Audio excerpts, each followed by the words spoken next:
Hello and welcome to another episode of the Echo Studios podcast. Today we are joined by Jonas Tyroller, a game development YouTuber with just over 20,000 subscribers. Jonas? Hello. Should I introduce myself? Yeah, go ahead. Tell us a bit about you. Okay. My name is Jonas. I've been making games for more than 10 years now. I've decided to become an indie game developer about 2 years ago. And this year I've released my first commercial game called Islanders, which did actually quite well, which is kind of surprising. And now I'm already working on my second game called You Use Snail, or on my second commercial game, I should say. Awesome. Can you tell us a bit more about Islanders? Tell us about the gameplay, the process of working on it, and who you worked on it with. Yeah, we made Islanders in a team of 3. It started out as a university project at HCW Berlin, so at game school. I studied game design for about 3 years in Berlin. And best thing that happened during my studies basically was that I met a bunch of awesome people. And yeah, we made Islanders together. The university gave us great starting conditions, a room to work with, some equipment, and 4 months of time. And we basically got the majority of Islanders done within that 4-month time frame. And then we took another 2 months basically to finish it off and publish it.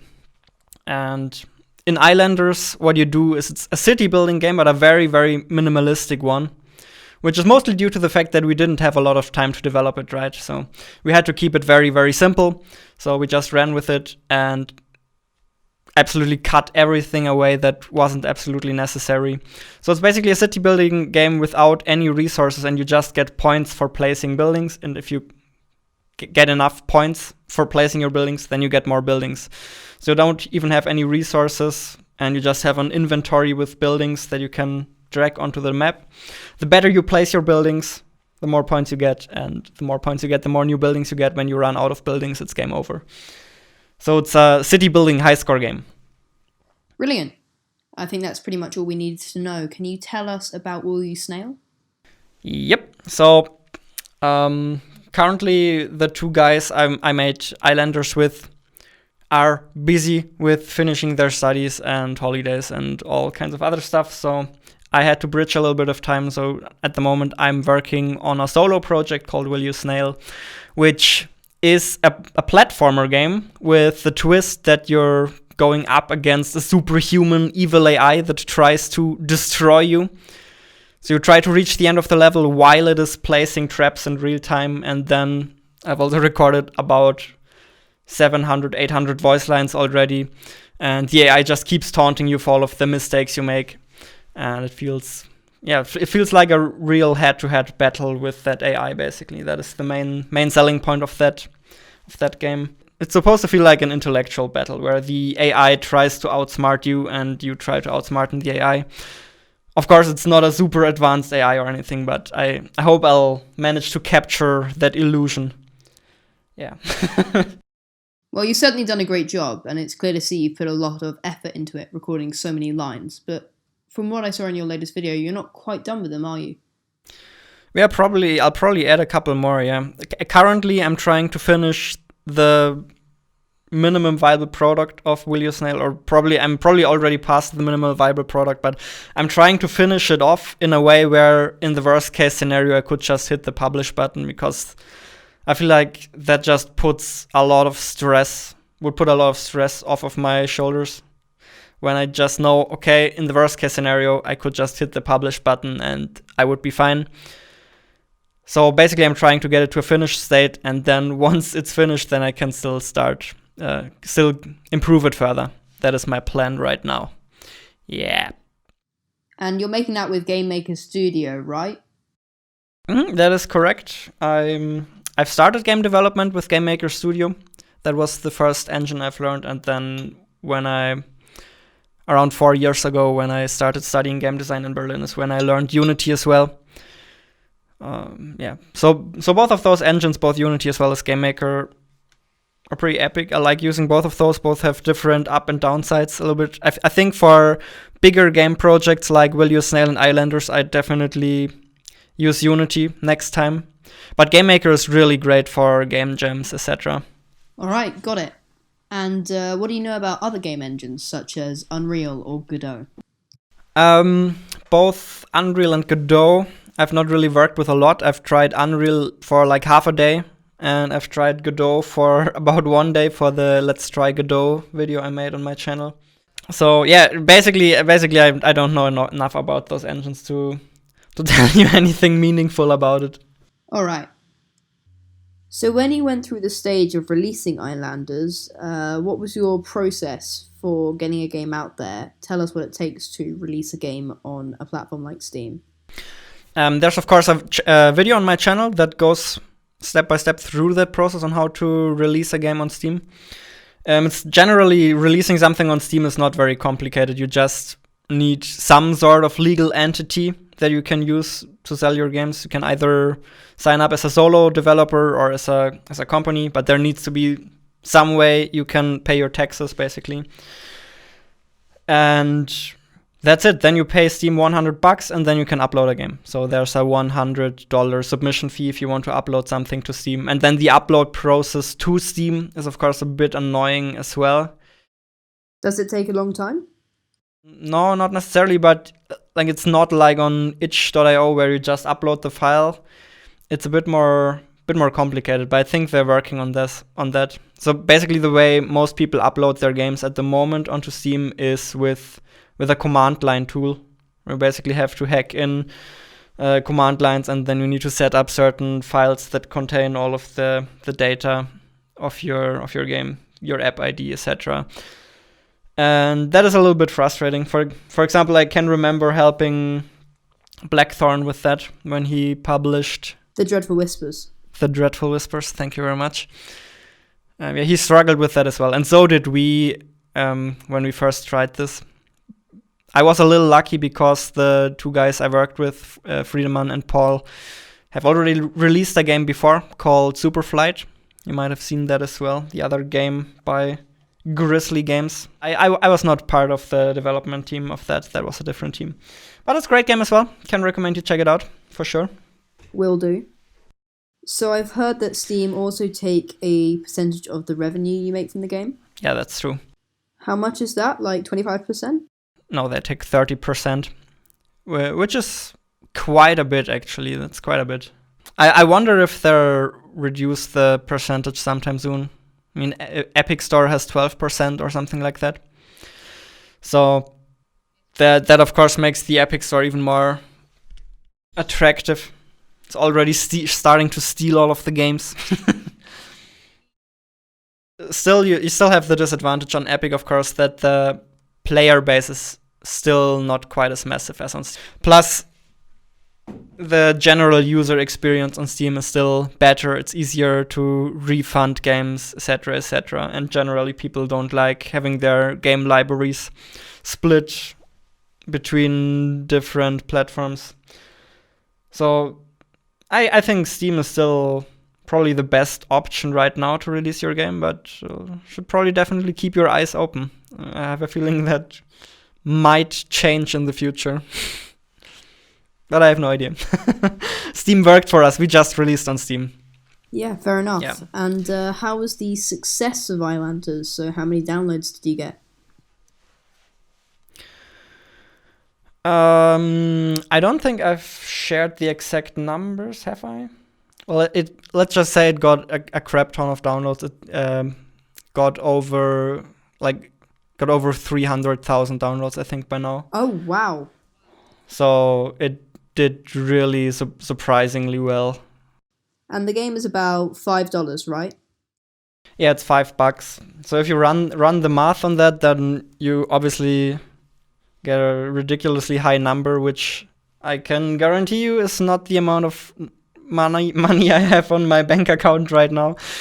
Because first of all, there are a lot of taxes. The money is split by 3, and then the main thing that most people forget about is that money does not belong to us directly. First of all, that money belongs to our company called Grizzly Games. So I don't have that money lying on my bank account. It's in the company.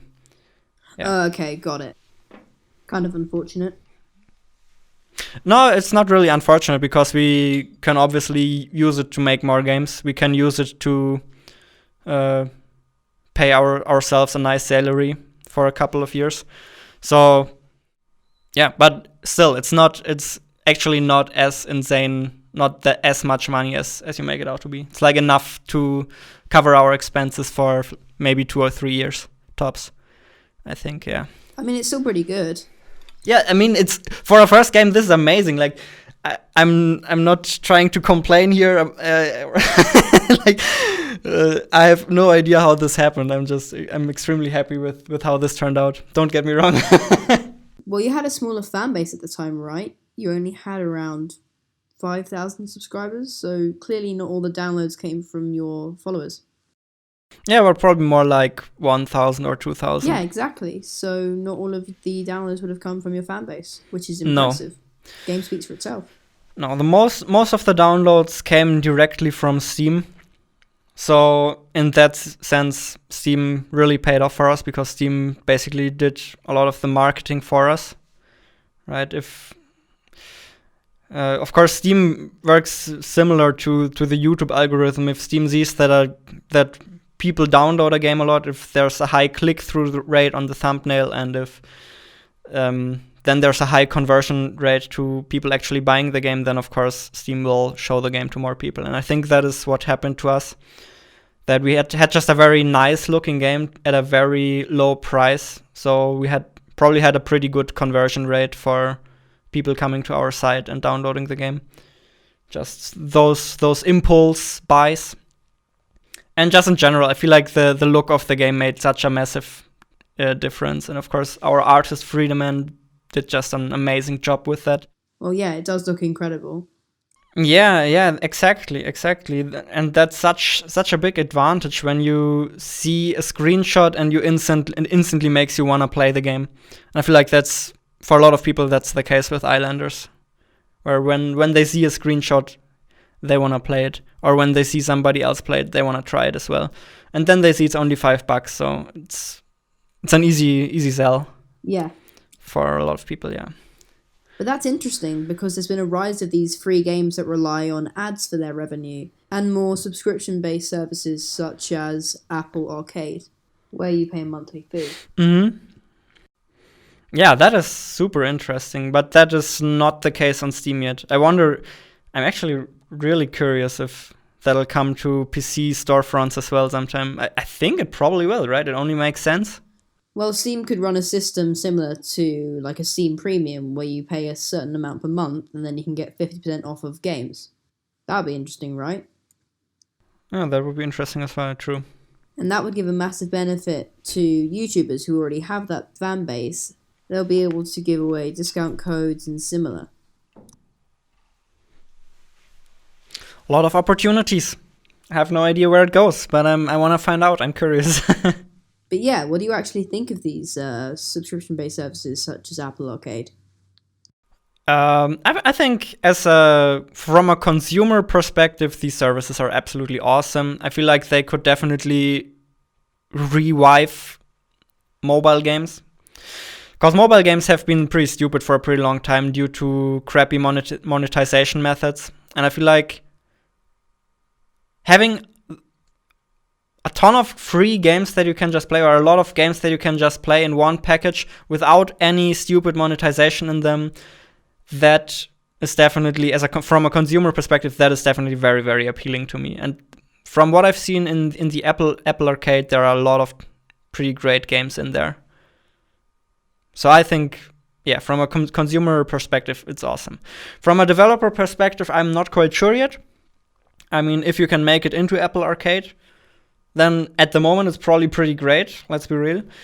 But I wonder where this is going in the future. You know, will Apple just allow everybody to join, to submit their games? Will we end up in a Spotify situation where you basically get paid 1 cent for everybody who plays your game for an hour? Or where will this lead to? I don't know. It seems like they're going with the same method they went with for Apple Music, which is a subscription-based service per month, and then moving it into the App Store with games. And you wonder, how else can they branch it out? Because you're seeing it more and more these days. Yeah, I mean, companies are obviously all over these subscription-based services because they just make them a lot of money, and they make predictable amounts of money. Yeah, if somebody signs up, they can just rely on that recurrent user payment, and companies love that crap. So they'll obviously keep doing that. But it doesn't necessarily have to be bad from a consumer perspective. As I've said, I feel like Apple Arcade is definitely worth its money right now. So I'm just really curious how developers will be paid, or how developers are paid in the system. Is it time based? Are they paid on a time system? Or there's probably information about that out there somewhere. I should do my research. Okay, so do you have any more questions about Will You Snail or Islanders? Yeah, actually, tell us more about your plan for Will You Snail. So, would you ever consider branching out to other platforms, such as mobile? I don't think so. I think if I want to release my game for mobile as well, then I have to plan for that right from the get-go, simply due to, firstly, performance reasons, and then secondly, Will You Snail would absolutely not work for mobile due to the fact that it's a very, very fast-paced game, and I don't think mobile controls would be precise enough to enjoy that game. But I'm definitely interested in making mobile games in the future, and I mean, I definitely love to release Will You Snail maybe for the Switch or for console or whatever, but that is just a ton of extra effort and a lot of extra money you have to invest into that probably as well. So I'm not quite sure.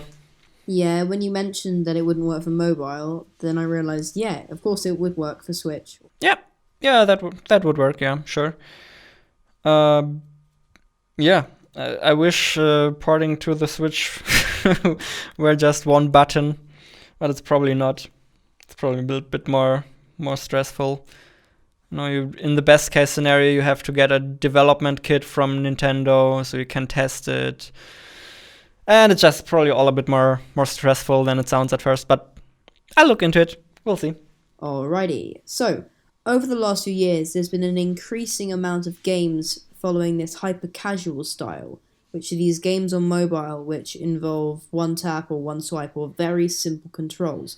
And companies such as Ketchup, who are also rising rapidly, are manufacturing these games at a very fast pace. And the download count is really high due to the games being free and their primary method of revenue being from ads. Yeah.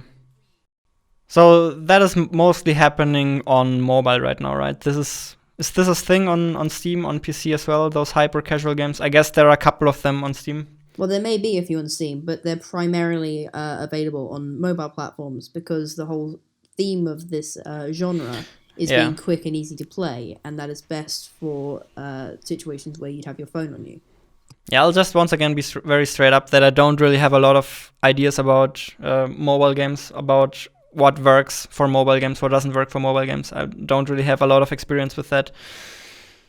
Steam might have very well been luck as well, so who knows. I think from a developer perspective, those hyper casual games definitely have a couple of big advantages. Firstly, you can develop them pretty quickly, which means that your risk is relatively low, right? Your game can still go viral and make a lot of money if you're lucky, but you're not investing a lot of time into it. In the best case scenario, you're maybe investing a month or 2 weeks into making one of these hyper casual games. Yeah, exactly. And these hyper casual games are a very good way to start out and gain development if you want to get something done quick and get something out there. And that's why we, Echo Studios, started focusing on these more mobile orientated games before releasing our beefier projects. Mm-hmm. For example, Farlands. Mm-hmm. Yeah, that makes sense. I feel like, I think you're right on that. Making hyper casual games is probably a good way to start with game development because you're still working towards something that makes sense. You can still make a successful hyper casual game. Like, honestly, I feel like the market is super saturated, and you probably need to get really, really lucky in order to make a successful hyper casual game, or you need to be very smart about it. Yeah, pretty much. Using the metaphor you used earlier, it's just like the YouTube algorithm. It's pretty much random, and your best chance of being successful is to get put on a Games of the Week area or to get promoted by the store themselves. And I feel like getting recommended on Google Play, for example, is even more difficult. Like sometimes, even if I search the exact name of a game, Google Play doesn't show it to me. Like if I search for some smaller mobile games that some of my viewers made, like you type the exact name into the search bar and it doesn't even show up. So getting promoted on these mobile platforms is just really, really tough. And you get a pretty reasonable amount of downloads just in order to show up in the search results, basically. I feel like the way you do that is probably with some sort of external advertising, or even better with word of mouth. And I feel like that is often the case for hyper casual games as well. If you just make a super addicting hyper casual game like Flappy Bird, and then you see somebody play it, you see some of your friends play it, then you just want to try it out as well. For sure, Flappy Bird was, of course, one of the original hyper casual games. Yeah, I agree. It was a good one. Yeah. But I feel like there are a lot of pretty good hyper casual games that probably don't get the amount of success they deserve. Well, that's a benefit of being a game development YouTuber, right? Because when you make these games, you already have a fan base to promote the game to. And that way you're more likely to get wish lists or downloads in the end. Yeah, I feel like that is pretty awesome. That just gives you a very nice initial boost to push you over the hill, hopefully. Yeah. For example, if Blackthorn Prod had released The Dreadful Whispers without having his fan base, then he probably wouldn't have done so well with that game. Yeah. Yeah, that definitely boosts, yeah. Moving on to the Q&A session, what's your development process for making a game? My development process for games varies from game to game. I feel like there is, I need to differentiate a little bit between the advice I would give and how I actually make most of my games, because I oftentimes don't follow my own advice. For example, for Will You Snail, my workflow was just I basically made a little mini game. I wanted to make a little rage game, and then I liked the idea of just traps spawning in front of you while you play so much that I decided to turn it into a bigger game. What we did for Islanders was we started with 2 weeks of prototyping, and that is the workflow that I would definitely recommend, because it just produces, the chance that it produces a high quality result is just way, way, way higher if you do some prototyping. So I feel like designing your games purely on paper, or just being like, okay, I'm gonna make an RTS game or whatever, and then coming up with something and just building that, I feel like that is not the way to go. I feel like the way you get the really good ideas is by experimentation and by prototyping. And that's how we came up with the idea of Islanders. Alrighty. Also, in one of the Islanders vlogs, I saw that you'd also come up with another concept and had prototyped another game, something that involved waves. Can you tell us more about that? Yeah, you probably mean the rafting game, right? That would have been...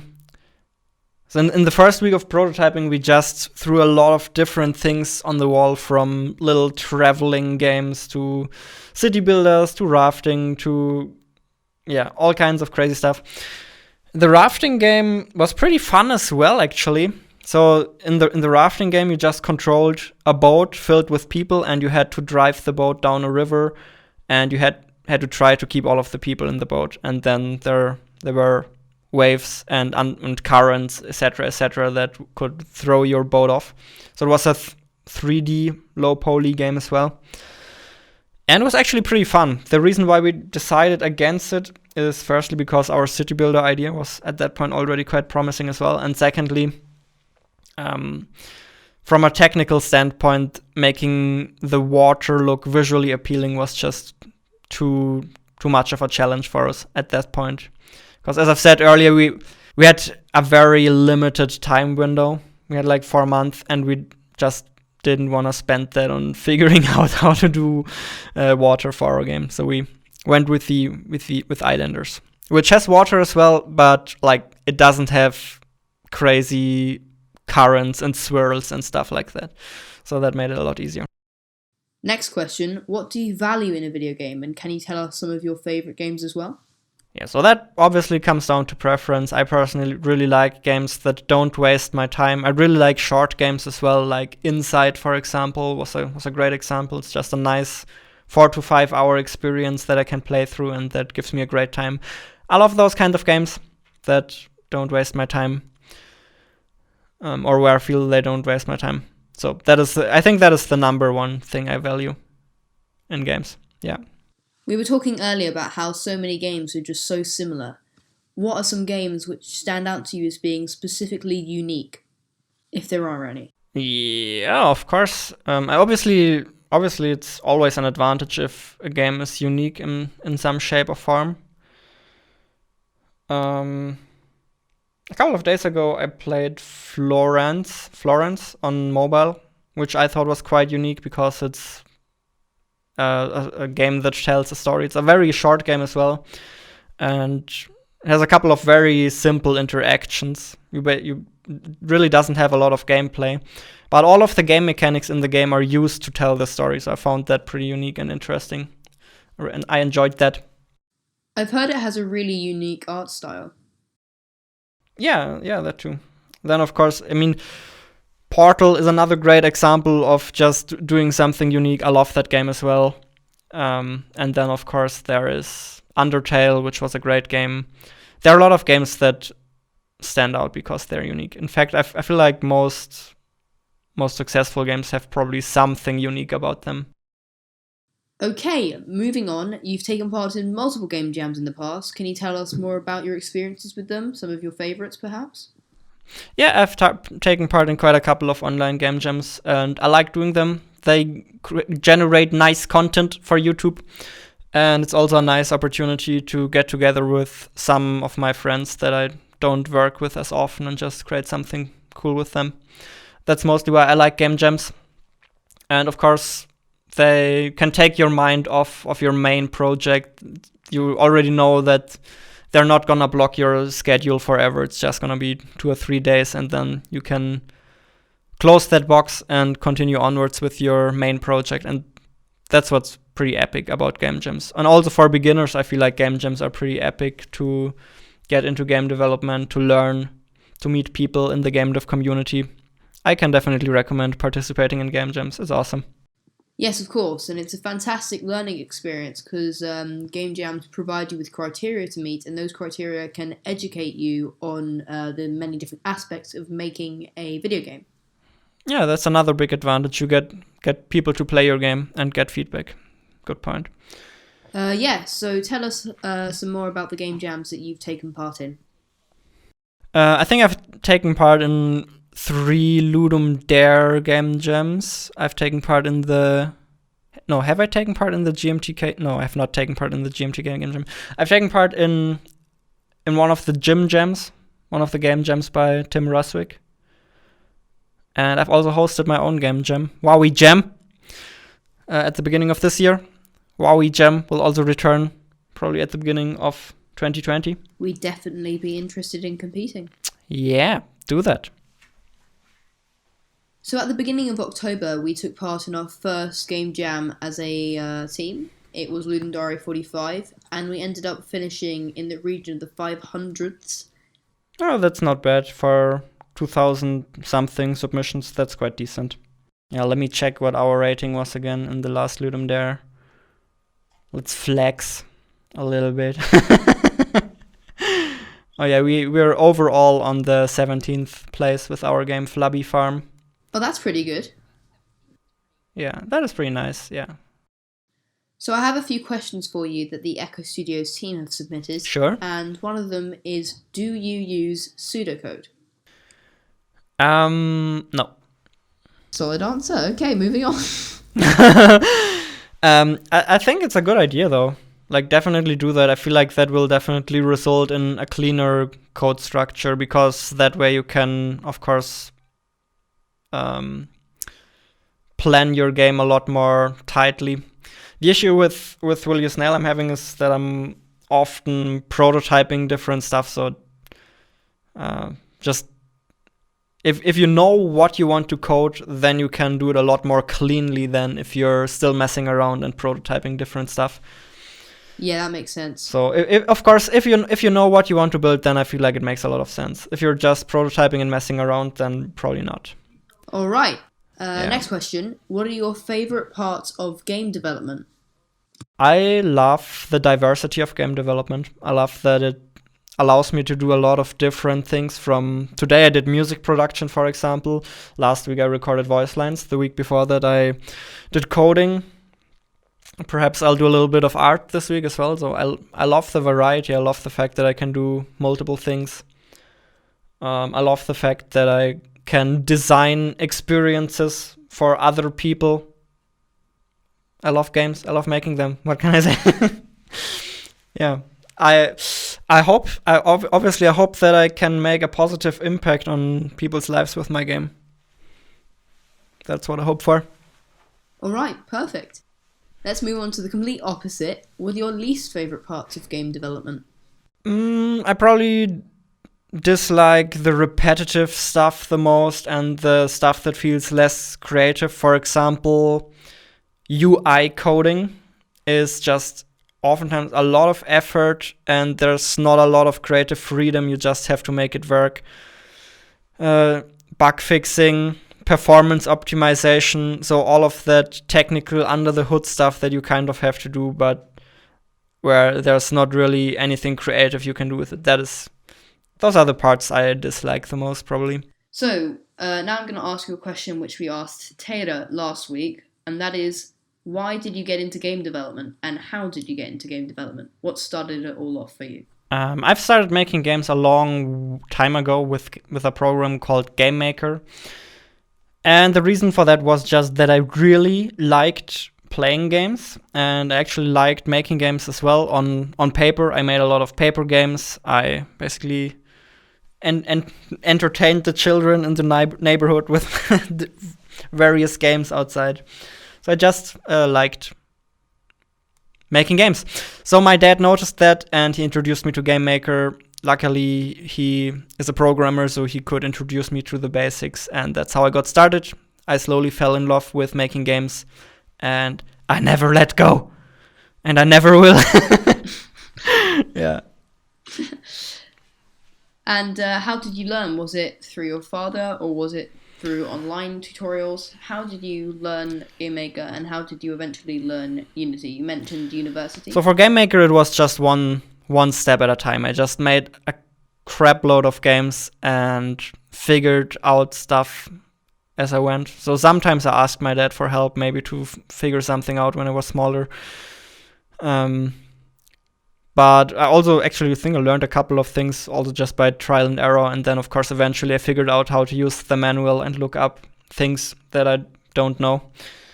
So that's how I learned Game Maker. And then once you've learned one engine, learning another engine, I feel like is a lot easier. So learning Unity didn't feel very hard, honestly, for me. So it was, of course, quite a couple of new things to figure out, but in theory, it's not that different. There are still variables and functions, etc., etc. It's pretty much the same thing with in a little different shape. But yeah, I learned that at game school. We actually had classes on Unity. All right, perfect.